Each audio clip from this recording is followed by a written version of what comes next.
오랜만입니다. 사실 오랜만은 아니죠. 인사도 하지 않고 못 본 척 스쳐가는 사이지만 최근엔 방송국에서 몇 번 뵀으니까요. 그런 제가 보낸 이 갑작스런 편지가 어떻게 느껴질지 모르겠습니다. 좋아 보이셔서 다행입니다. 그 사건 이후로 한동안 나오지 않는 아주머니를 수많은 사람들이 걱정했습니다. 물론 저도 그동안은 그랬습니다. 하지만 13년 만에 컴백을 하신 아주머니가 참 당황스러우면서도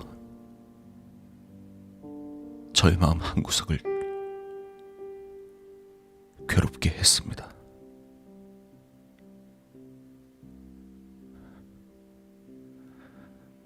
얼마 전 아주머니께서 나오신 프로그램 잘 봤습니다. 영화에 대한 질문을 빙자한 그 사건에 대한 물음에도 기분 나쁜 내색 않던 아주머니의 표정을 보며 아주머니께서는 이제 정말 그 사건을 아무렇지 않게 생각하는 게 아닐까 착각이 들 뻔했습니다.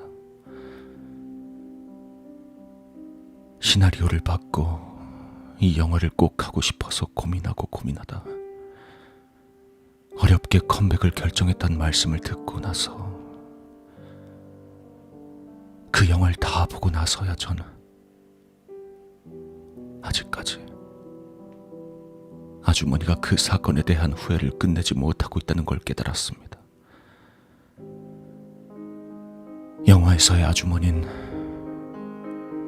현실과는 다르게 딸을 못된 범인으로부터 지켜내셨으니까요.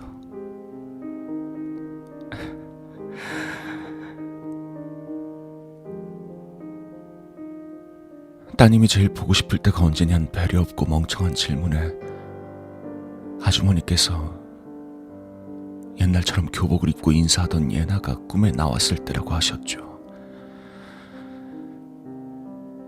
저 역시 예날 떠올리면 제일 먼저 중학교 입학식 때 처음 교복을 입고 자랑하던 예나가 생각납니다. 그때 제가 입고 있던 자주색 촌스러운 교복은 앞으로 자랄 것을 대비해 두 치수나 큰 것을 샀었고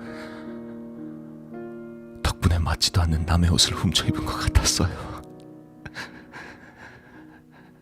그래서 예나가 교복 입은 모습을 처음 봤을 땐 전 그 교복이 저와 같은 교복이 아닌 것 같다는 착각까지 들었어요. 이 촌스러운 교복이 그렇게 고급스러워 보이는 옷이었다니. 그에 비해 옷 한 벌 소화하지 못한 것 같은 저는 스스로 자괴감에 빠지기도 했습니다. 그래도 전 곧잘 예나를 따라하곤 했습니다. 예나의 긴 생머리도 따라하고 무릎 위로 오는 치마 길이도 따라하고 선생님께 혼나면서도 매니큐어를 따라 발랐어요. 예나가 가디건을 걸치고 오는 날에는 저도 인터넷에 들어가 비슷한 가디건을 하루 종일 찾았죠. 분수도 모르고 자꾸만 자신을 따라하는 저에게 예나는 한 번도 싫은 내색을 하지 않았어요. 그런 예나의 생글생글 웃는 모습도 따라해보려고 거울 앞에서 멍청하게 웃어 보인 적도 있어요. 하지만 거울 속에는 귀신 같은 머리카락을 축 늘어뜨린 얼빵한 여자의 하나가 맹하니 웃고 있었습니다. 예나처럼 머리카락이라도 따으면 나아질까 잠시 생각했지만 시도하진 않았습니다. 초등학교에 다닐 때부터 이미 아무리 머리카락을 따도 예나의 머리카락처럼 따지지 않는다는 걸 깨달았거든요. 혼자 하기엔 벅찬 머리였으니까요. 그러던 어느 날엔 체육복을 갈아입는데 예나의 목에 새로 산 목걸이가 반짝거렸어요. 눈을 뗄 수가 없었습니다. 비취색 보석이 박힌 금 목걸이였는데 기억하시나요? 아저씨께서 해외 촬영을 갔다가 사오신 거라고 예나가 자랑을 했었어요. 예나의 물건을 탐내서 비슷한 것을 따라 산 적은 많지만 갖고 싶었던 건 그게 처음이었습니다. 예나도 그때 그걸 느꼈는지 체육복 뒤로 목걸이를 재빨리 숨겨버렸어요. 목걸이를 바라보던 제 눈길이 길을 잃고 흔들렸습니다. 그리고 뒤늦게 남의 것을 탐했다는 것에 부끄러움을 느꼈습니다. 맞아요. 전 예나가 참 부러웠습니다. 하지만 그건 교복이 잘 어울려서도, 긴 생머리가 잘 어울려서도, 비취색의 고급스러운 목걸이를 가지고 있어서도, 아주머니와 아저씨처럼 유명 배우의 딸이기 때문도 아니었습니다. 40을 향해 달려가지만 늙기는커녕 성숙미가 더해진 아름다운 엄마와 부드러운 카리스마를 가진 매너 좋은 아빠를 두었으니까요.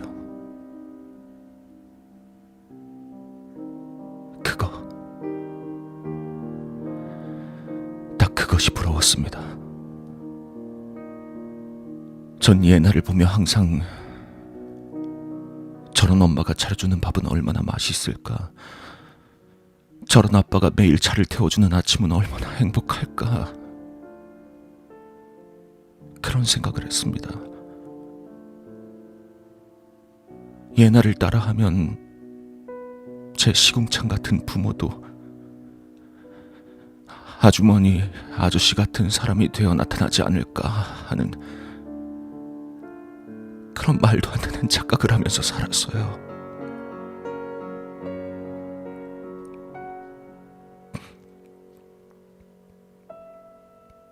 아주 나중에 아저씨가 사실은 예나의 새아빠고 예나에겐 따로 아빠가 있었다는 사실을 알았음에도 저는 여전히 예나가 부러웠어요.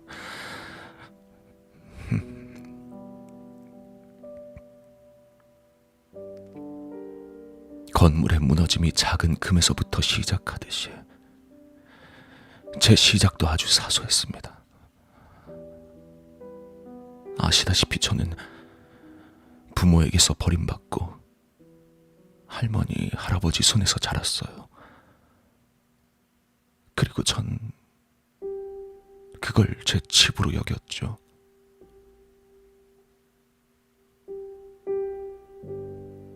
중학교 입학식 날, 그러니까 가뜩이나 큰 폼의 교복을 입고 쭈뼛대고 있는데 할아버지께서 갑자기 쓰러지셨다고 연락이 왔습니다. 근데 전 다행이라고 생각했어요.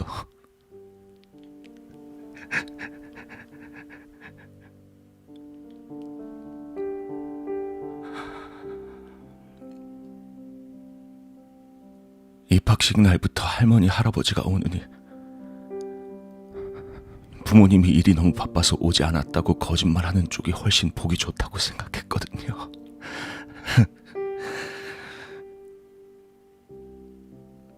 그렇게 생각하면서 운동장에서 만나기로 한 예날 기다리고 있었는데 멀리서 예나가 아저씨 손을 붙잡고 걸어오고 있었어요. 흙먼지가 날리는 운동장이 한순간에 드라마 세트장이라도 된 것 같았습니다.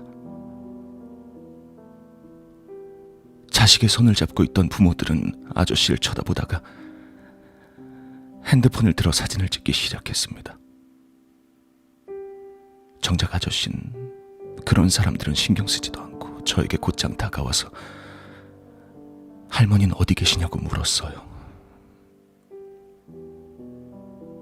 기껏 할머니가 오시지 않았지만 아저씨는 저희 집안 사정을 알고 있는 사람이었기 때문에 전 주눅이 들어 조그맣게 할머니는 일이 있으셔서 오지 못한다고 대답했죠. 그런 저에게 아저씨가 말했습니다. 그랬구나. 우리 예나랑 똑같네. 예나 엄마도 오늘 일 때문에 못 왔거든. 가만히 있자. 그럼 오늘은 아저씨가 예나 아빠도 하고 우리 지윤이 아빠도 해야겠다. 응? 그러면서 아저씨는 예나를 잡지 않은 다른 쪽 손으로 제 손을 따뜻하게 잡아주셨습니다. 깜짝 놀란 저는 잡힌 손을 빼려고 했지만 아저씨는 제 손을 놓지 않은 채 아저씨의 코트 속으로 손을 쏙 넣어버렸습니다. 그렇게 셋이 입학식이 열리는 강당으로 향하는 동안에도 아저씨는 제게 어색하지 않도록 말을 걸어주었습니다. 요즘은 옷을 크게 입는 게 유행이라던데 우리 지윤인 패셔니스타네. 그럼 거기에 맞게 아저씨가 머리를 좀 묶어줄까? 슬쩍 예나를 쳐다보니 예나가 자랑스러워하는 눈빛으로 아저씨를 쳐다보고 있었습니다. 분명 예나는 제가 예나의 머리를 부러워하고 있다고 아저씨에게 말했던 거겠죠. 그렇게 말한 아저씨는 저의 머리카락을 조심히 따주셨습니다. 전 그날 처음으로 초등학교 다니는 내내 하고 싶었던 머리를 하게 됐습니다. 물론 아주머니가 따준 예나의 머리보단 엉성했지만 저에게 그런 점은 중요하지 않았어요. 마치 아저씨가 진짜 우리 아빠가 된 것 같았고 예나와 제가 진짜 자매가 된 것 같았습니다. 사실 예나도 아저씨 진짜 딸이 아니니까요.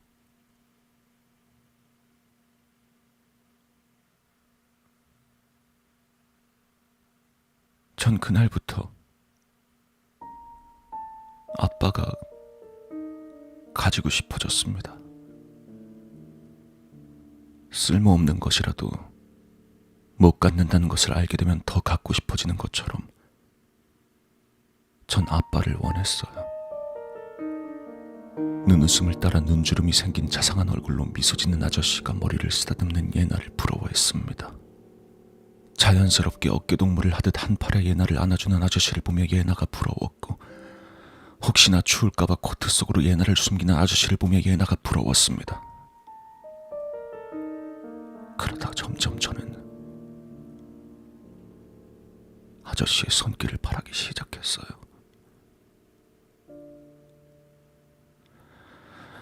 아저씨를 바라기 시작했어요.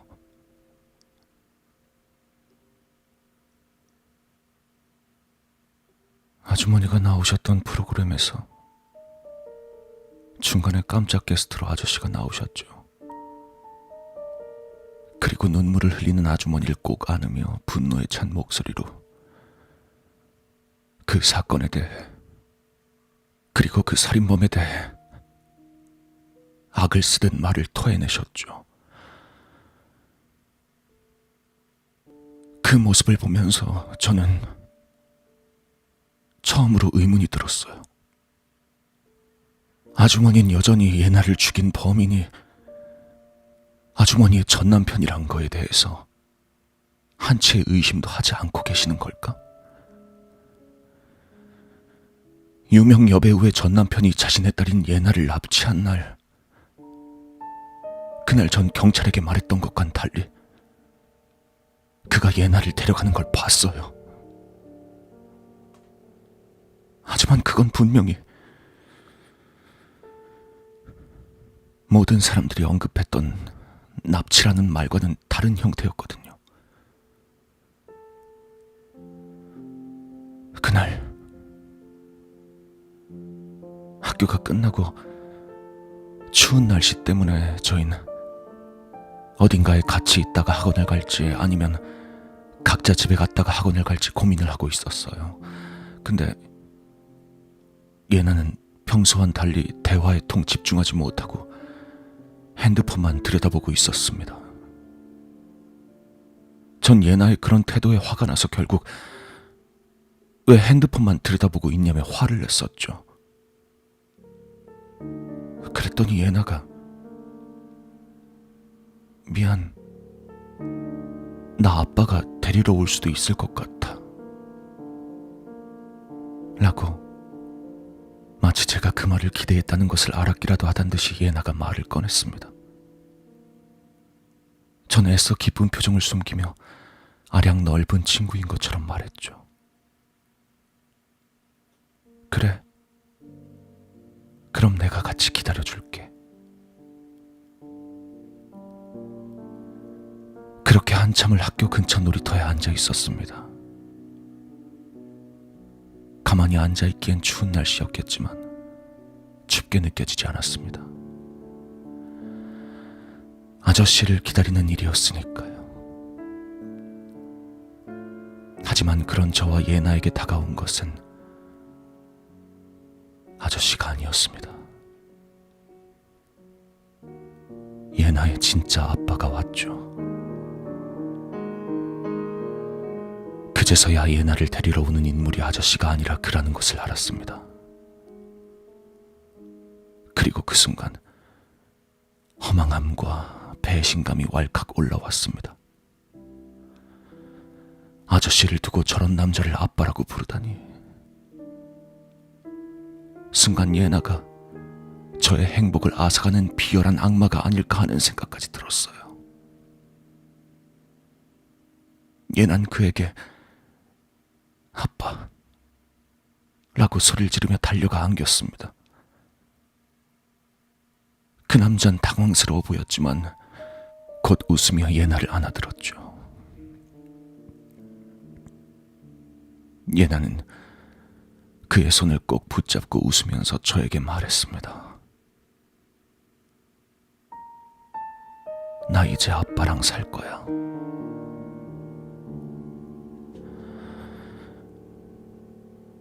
그 말을 듣고 제일 먼저 떠오른 건 아주머니와 아저씨의 얼굴이었어요. 저런 남자를 택하려고 두 분을 떠나겠다니. 예나는 그 남자의 손을 잡고 기다려줘서 고맙다며 떠나려고 했습니다. 전 예나를 잡고 물었습니다. 그럼 학원은? 조금 있다가 올 거지? 학원에서 다시 만나서 예나를 설득해 볼 생각이었어요. 하지만 예나에게서 돌아온 대답은 절 한없이 실망시켰습니다. 미안. 학원엔 이제 안 갈 거야.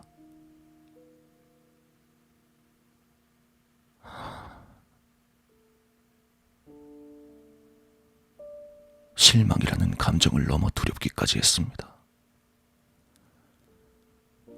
이제 곧 우리 중학생 시절은 끝나고 서로 다른 고등학교를 배정받았기 때문에 이대로 예나가 사라져버릴 것만 같았습니다. 그런 저를 바라보던 예나가 저에게 다가와 평소 그렇게나 아끼던 목걸이를 제 손에 쥐어주었습니다. 그 값비싸 보였던 비주색 보석의 금목걸이를 말입니다.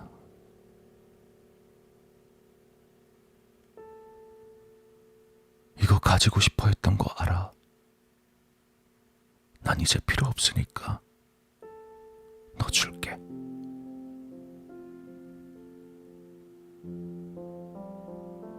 두려움은 잠시였습니다. 전 정말 기쁜 마음에 표정 관리도 하지 못한 채 제 손바닥 위에 놓인 목걸이를 쳐다봤습니다. 비록 예나에게 받은 거지만 아주머니 아저씨와 한층 가까워진 기분이 들었습니다.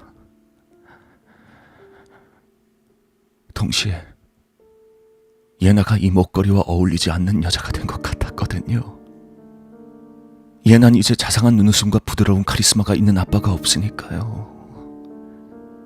별로 잘난 것 없는 아빠의 후줄근한 차를 타고 학교에 다닐 예나가 조금 불쌍해졌지만 그보다 예나가 제자리를 찾은 거라는 생각이 더 크게 들었습니다. 그날 밤에 아주머니께서 전화를 했었죠. 예나가 집에 들어오지 않는다고. 전 예나가 진짜 아빠와 있다는 사실을 알면서도 그 사실을 말하지 않았습니다. 그것이 예나가 원한 것이라고 생각했기 때문이었어요. 진짜 자리로 돌아가는 것 말입니다.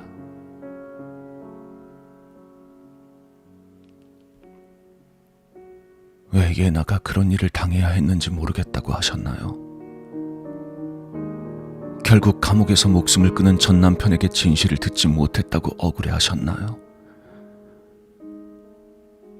그렇다면 아주머니는 예나에 대해서 얼마나 알고 있다고 생각하세요?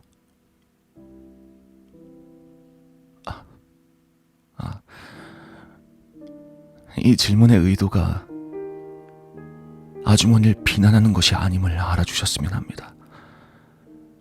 당시에 아주머니는 임신 중이셨고 당연히 예나에게 신경을 덜 쓸 수밖에 없는 상황이었으니까요.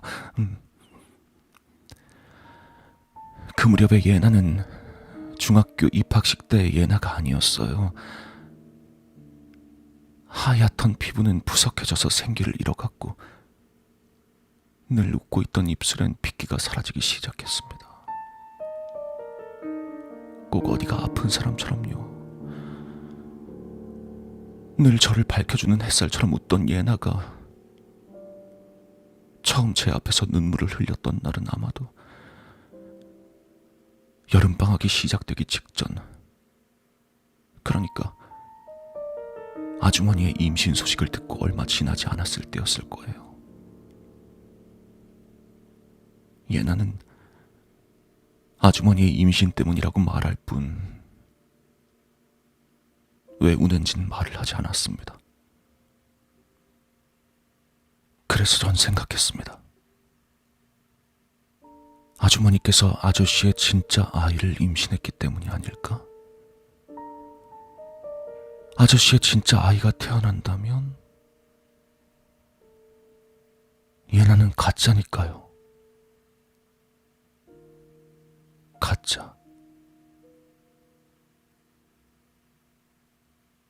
여름방학이 되고 나서도 종종 예난 옷도 제대로 챙겨 입지 못한 채 우리 집 앞에 쭈그리고 앉아 울곤 했었습니다.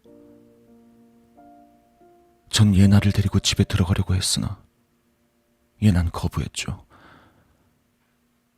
밝은 빛이 싫다는 예나를 전 어두컴컴한 놀이터에 앉히고 아무 말 없이 토닥거렸습니다.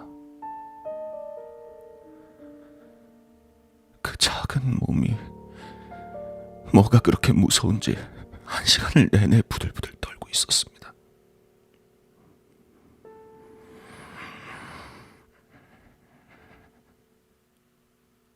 하늘이 한층 어두워지니 놀이터 가로등에 불이 들어왔습니다.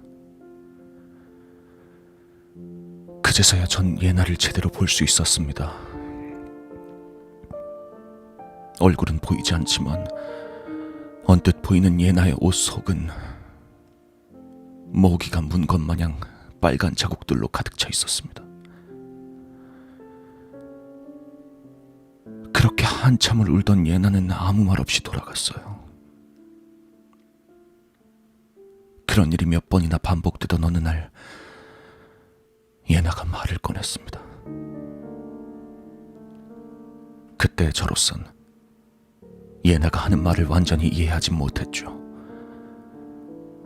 예나 역시 자신이 당하는 행위가 정확히 무엇인지 몰랐을 수도 있어요.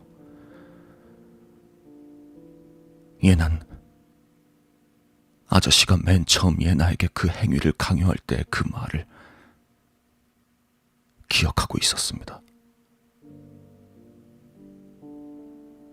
그거 아니, 예나야.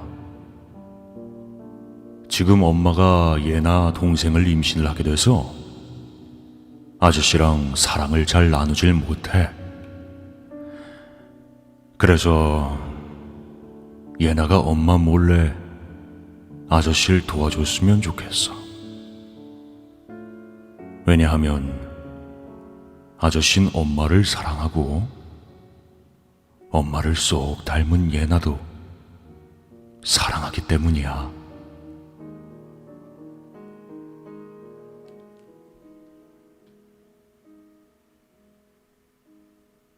예나가 처해진 모든 상황을 듣고 제가 제일 먼저 생각한 게 뭔지 아세요?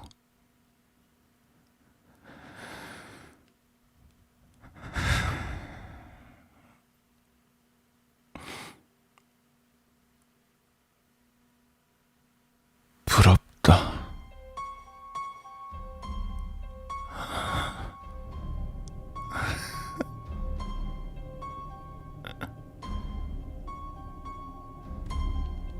넌 아주머니 딸이라는 이유만으로 아저씨랑 그런 관계를 맺을 수 있는 거구나. 가짜 가족이면서 진짜가 되려고 하는구나. 난 상상 속에서만 가능한 일을 너는 손쉽게 해버리는구나. 아주머니의 눈물을 닦아주던 아저씨의 손길을 바라보면서 전 그날을 떠올렸어요. 사건이 일어났던 그날을 말입니다. 아주머니를 다정하게 끌어안은 그 손이, 아주머니의 눈물을 닦아주는 그 손이 무슨 짓을 했는지 예상이나 할 수 있을까요? 예나를 유린했던 그 손으로 이번엔 무슨 짓을 했는지 아신다면 아주머니는 여전히 그 손길을 가만히 받을 수 있을까요?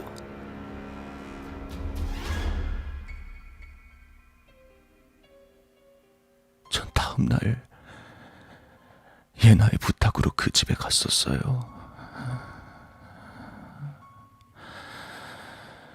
그 집은 후줄근한 차와 마찬가지로 낡은 벽돌집이었습니다. 붉은 벽돌을 타고 올라간 담쟁이 덩굴이 질 수 없이 자라나 있는 그 집은 고풍스러운 화초들이 자라고 있는 아주머니 댁과는 상반된 느낌이었습니다. 예나의 진짜 아빠라도 마주치면 어떡하나 걱정이 됐죠. 하지만 집안에 그는 없었어요. 예난 저를 자신이 머무는 방으로 데려가면서 일부러 그가 없을 때 저를 부른 거라고 말했습니다. 예난 저에게 증인이 되어달라고 했어요. 이제부터 아빠에게 차근차근 모든 사실을 말할 거니까 도와달라고. 전 당연히 거부했어요. 아저씨를 배신하라니요.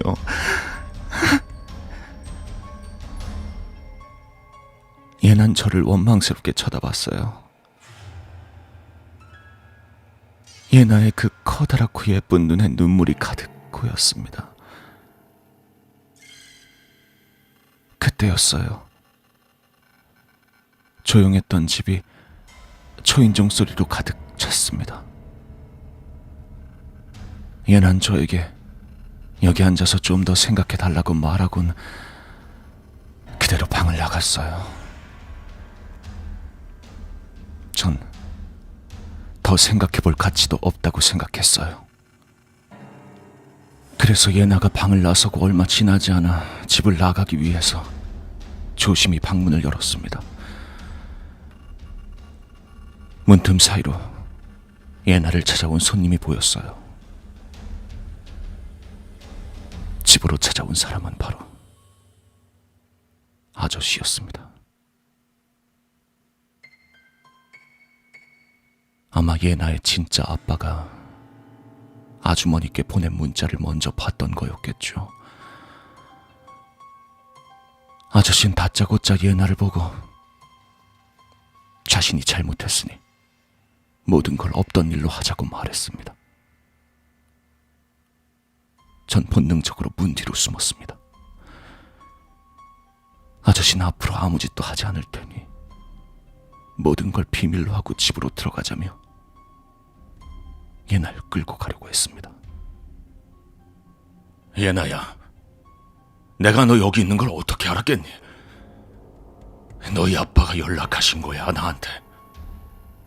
너희 아빠도 사실은 네가 여기 있는 걸 불편해하고 계셔. 응?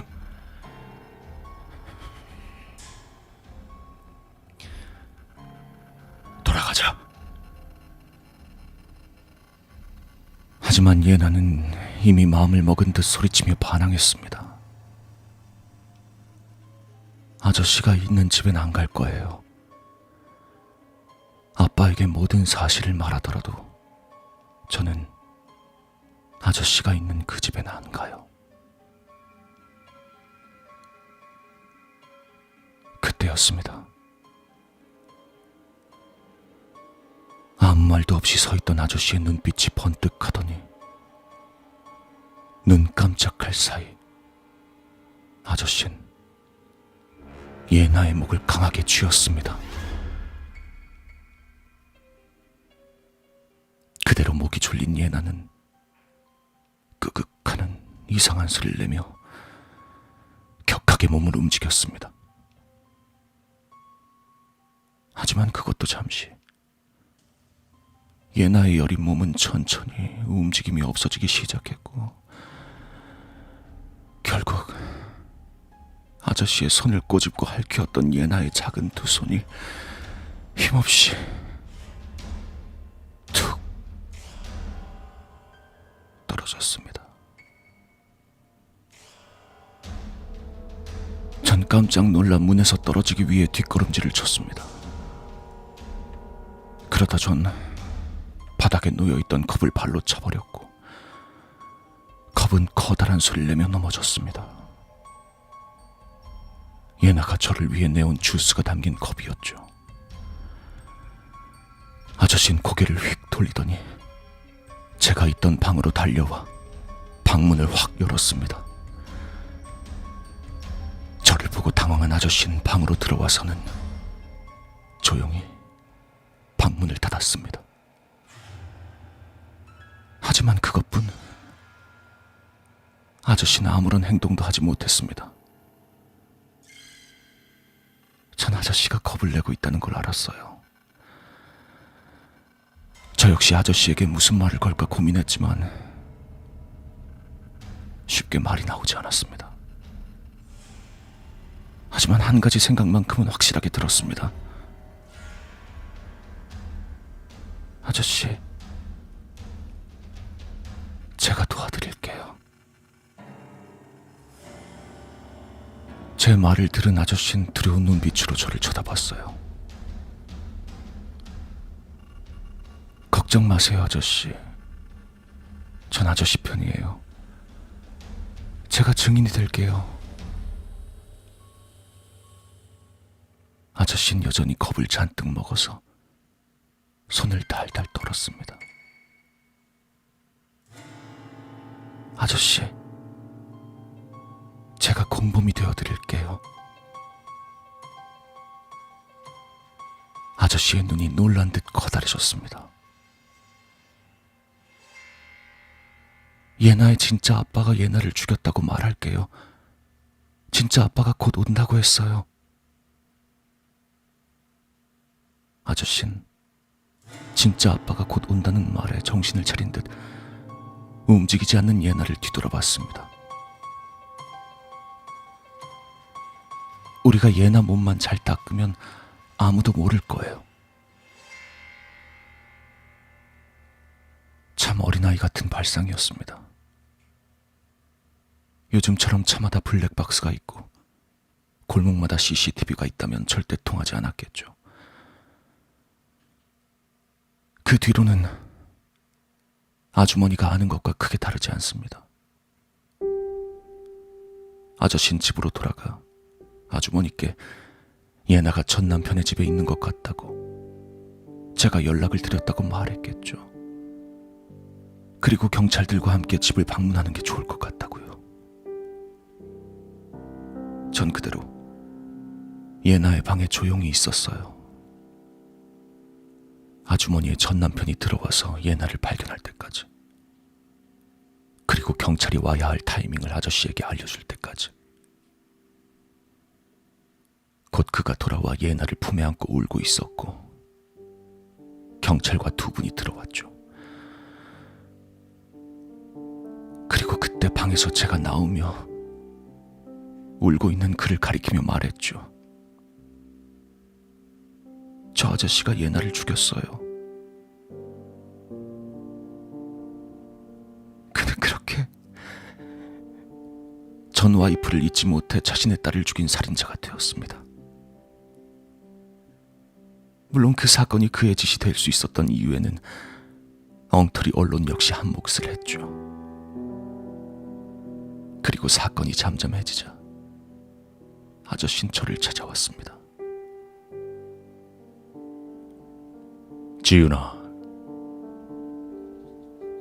지은이가 아저씨를 도와준 대신에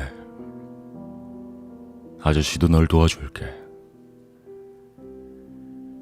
이 공범이란 건 서로 도와야 가능한 거거든. 우리 지은이 혹시 뭐 원하는 게 있니? 그러고 보니까 너 꿈이 예나 엄마처럼 배우가 되는 거랬지. 그래. 내가 널 배우로 만들어줄 수 있어.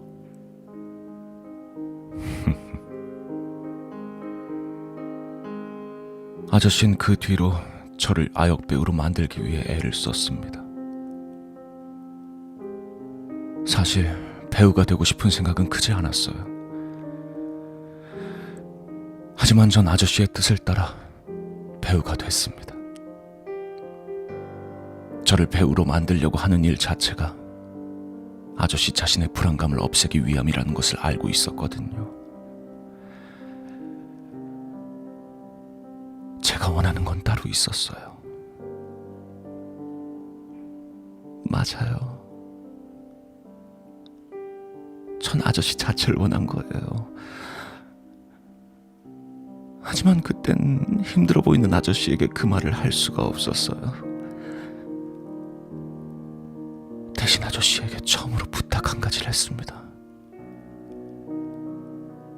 아저씨, 저에게 목걸이 하나만 사주실 수 있어요? 비취색 보석이 달린 목걸이만 아니면 돼요.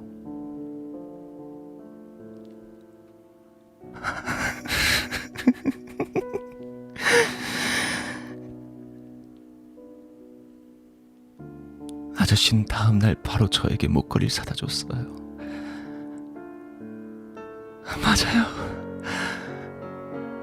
아주머니가 생각하시는 그 목걸이가 맞아요. 제가 아역 시절 때부터 한 번도 목에서 뺀 적이 없어서 주목받았던 그 빨간 보석의 목걸이 말이에요.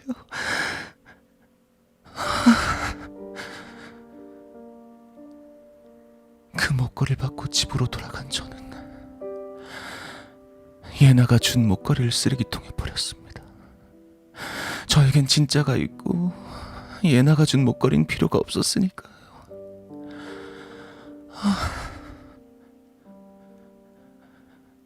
전 그때부터 그 누구의 무엇도 부러워하지 않았습니다.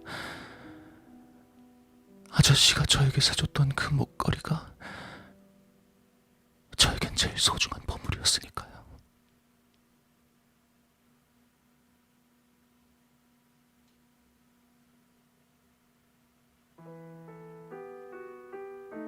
밤의 이목걸이는 제게 그저 아저씨와의 비밀을 공유하고 있다는 증거였어요.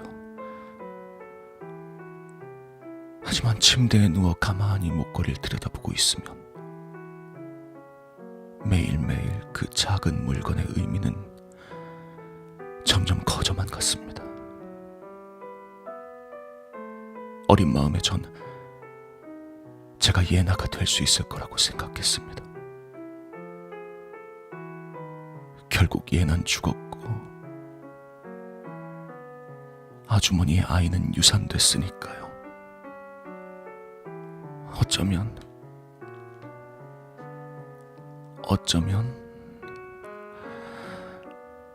아저씨가 저를 배우로 만들려고 하는 행동이 사실은 입막음이 아니고 사랑이 아닐까 생각하다가 낸 결론은 저도 아저씨에게 특별한 사람이 될 수 있다는 거였거든요. 그리고 점점 이 목걸이가 아저씨의 사랑처럼 느껴졌습니다. 전 아저씨에게 애정을 갈구했습니다. 그리고 아저씨는 그것에 맞춰 저에게 모든 것들을 해줬어요. 제가 갖고 싶다고 말한 것은 대부분 다 가져다 주셨죠.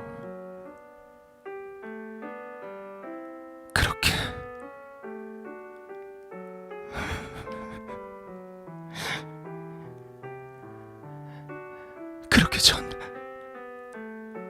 제가 가지고 싶었던 예나와 아저씨의 관계를 제가 가졌습니다. 점점 목걸이는 제게 의미 없는 것이 되어갔습니다. 왜냐하면 제가 가장 원하던 것이 제 뱃속에 숨쉬고 있으니까요.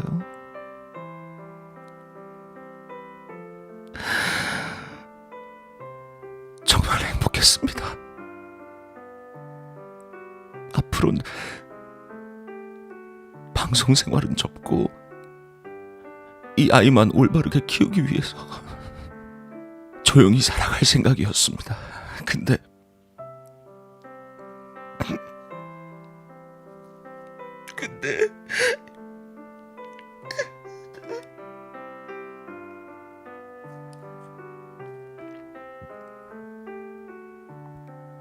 그 방송은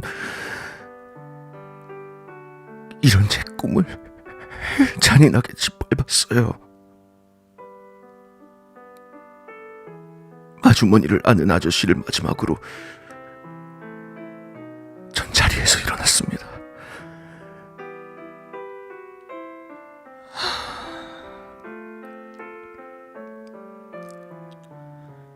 그 방송이 끝나고 저희 집으로 오시기로 한 아저씨를 위해서 저녁을 차려야 했거든요. 저는 아저씨의 목소리가 들릴 때마다 TV를 힐끗힐끗 훔쳐보며 요리를 시작했습니다.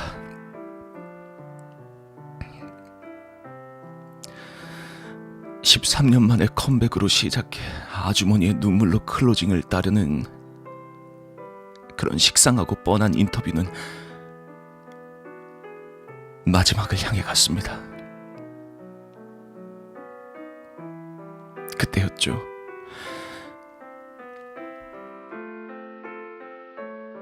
마지막 질문 하나만 드리고 마치도록 하겠습니다. 조금은 무거운 질문이 될지도 모르겠는데요. 두 분은 그렇게 아이를 잃으시고 왜 다시 아이를 가질 생각을 하지 않으신 건가요? 뭐 특별한 이유라도 있으신지요? 생방송에서 저런 질문만 던지는 사람이 계속해서 MC를 볼 수 있는 걸까? 그런 생각이 떠오를 만큼 생각 없는 질문에 분위기가 싸해졌었죠, 아마. 단순히 누군가에게서 지시를 받은 질문일 수도 있겠지만요. 그 질문을 던진 사람은 그러니까 이게 이 아이를 키우면서 또 그 아이로부터 받은 상처를 치유를 받기도 하고, 물론 그 사건은 슬픈 사건이었지만 사랑하는 사람과의 아이는 또 가지고 싶고 뭐 그럴 것 같다는 이야기였는데. 라고 말하며 자신의 질문을 무마하기 위해 횡설수설했지만 그럴수록 그 사람을 향한 공기가 날카로워지는 것을 TV 너머에 저 역시 느꼈습니다. 무슨 대답을 바랐는지 모를 그 말에 아주머니는 당황한 듯 말을 찾지 못했고, 그런 아주머니를 대신해 아저씨가 말씀하셨죠. 제가 말씀드리겠습니다. 저희는 사랑의 결실이 아이라고 생각하지 않습니다. 그 상처는 우리에게 너무 컸고 서로가 믿으며 치유할 수 있을 거라고 생각했습니다. 그게 사랑이라고 생각하고요. 저는 하던 일을 멈추고 가만히 TV만 바라볼 수밖에 없었습니다.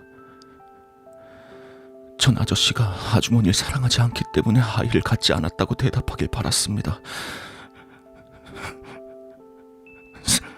생방송에서 그런 말을 할 수 없으니까 아저씨는 그렇게 말했던 거라고도 생각했습니다.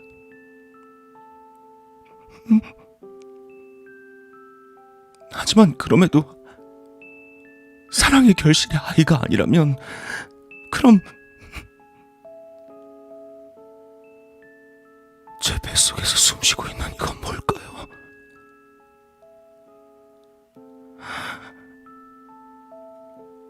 갑자기 제 배 안에 숨겨놓고 있었던 보물이 낯설게 느껴졌습니다. 반평생을 함께했던 목걸이가 나를 옥죄듯 목을 조여왔고 숨이 가빠졌습니다.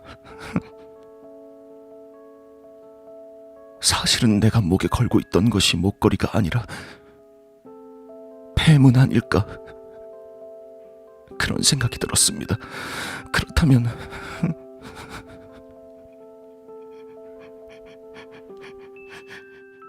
내 배에 들어있는 것도 뱀의 새끼라고. 분하고 분해서 숨이 막혀왔습니다. 목걸이를 목에서 잡아뜯고 싶었지만 목걸이는 뜯어지지가 않았어요. 밖으로 달려가서 가위를 집어들고 목걸이에 가위질을.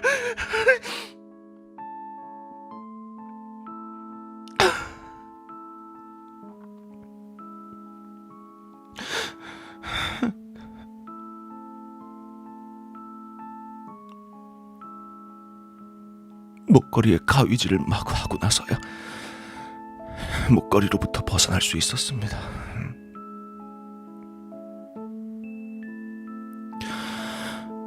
가위질을 하던 엄지와 검지 손가락이 빨갛게 부어 곧 터져버릴 것 같았어요.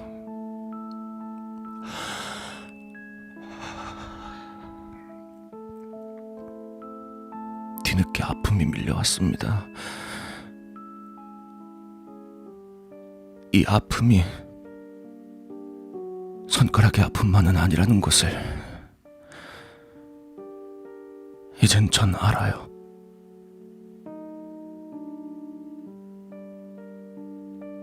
이젠 아주머니가 원망스럽습니다. 저와 아저씨의 사이가 사랑이 아니라고 의심하게 만드는 이 모든 상황이 전 항상 싫었습니다. 저도 이젠 지쳤을지도 모르겠습니다. 이젠 더 이상 아저씨의 마음에 들기 위해 애쓰고 그 사랑을 의심하고 싶지 않아요. 그것보다 쉬운 걸 찾았거든요. 바로 바로 아저씨가 사랑하는 아주머니께서 아저씨를 증오하게 만드는 일이요. 그렇게 되면 제 뱃속에 들어있는 게 무엇이든지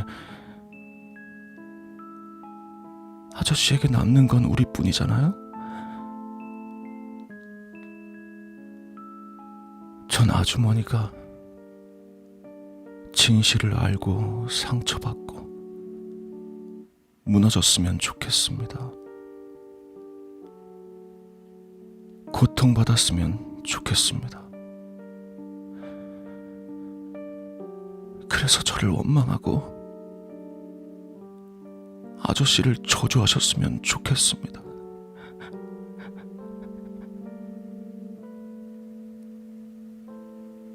전 이제 아저씨와 함께 지옥으로 처박힐 준비가 되어 있습니다.